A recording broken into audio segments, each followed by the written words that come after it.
Alison Larkin presents Little Women by Louisa May Alcott, read by Anne Undeland, followed by a conversation between Anne Undeland and Alison Larkin.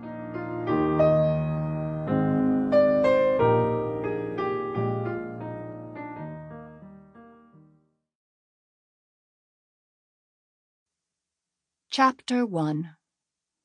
Playing Pilgrims. "Christmas won't be Christmas without any presents," grumbled Joe, lying on the rug. "It's so dreadful to be poor," sighed Meg, looking down at her old dress.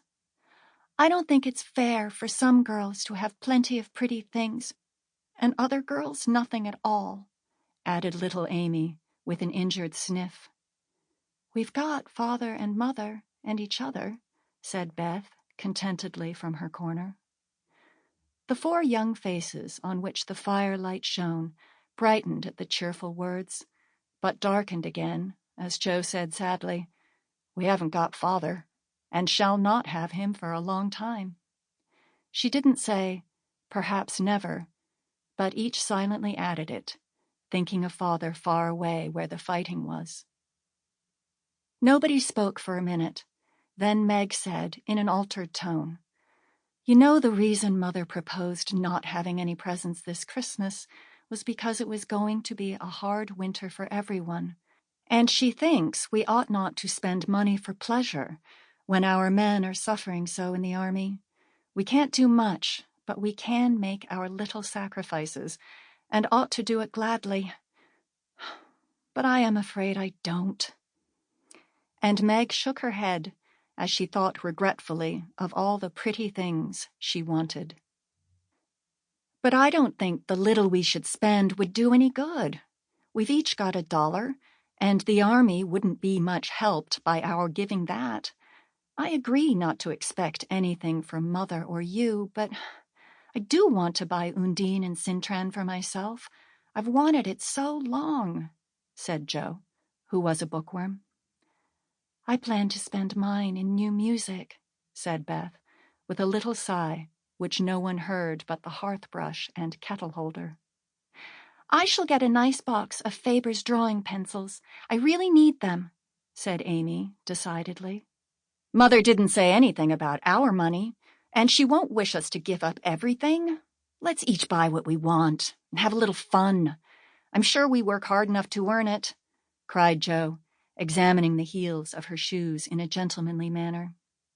"I know I do, teaching those tiresome children nearly all day, when I'm longing to enjoy myself at home," began Meg, in the complaining tone again. "You don't have half such a hard time as I do," said Joe. "How would you like to be shut up for hours with a nervous, fussy old lady who keeps you trotting, is never satisfied, and worries you till you're ready to fly out the window or cry?" "It's naughty to fret, but I do think washing dishes and keeping things tidy is the worst work in the world. It makes me cross, and my hands get so stiff I can't practice well at all." And Beth looked at her rough hands with a sigh that anyone could hear that time. "I don't believe any of you suffer as I do," cried Amy, "for you don't have to go to school with impertinent girls who plague you if you don't know your lessons and laugh at your dresses and label your father if he isn't rich and insult you when your nose isn't nice." "If you mean libel, I'd say so, and not talk about labels as if Papa was a pickle bottle," advised Joe, laughing. "I know what I mean, and you needn't be satirical about it. It's proper to use good words and improve your vocabulary," returned Amy with dignity. "Don't peck at one another, children. Don't you wish we had the money Papa lost when we were little, Joe? Dear me, how happy and good we'd be if we had no worries," said Meg, who could remember better times.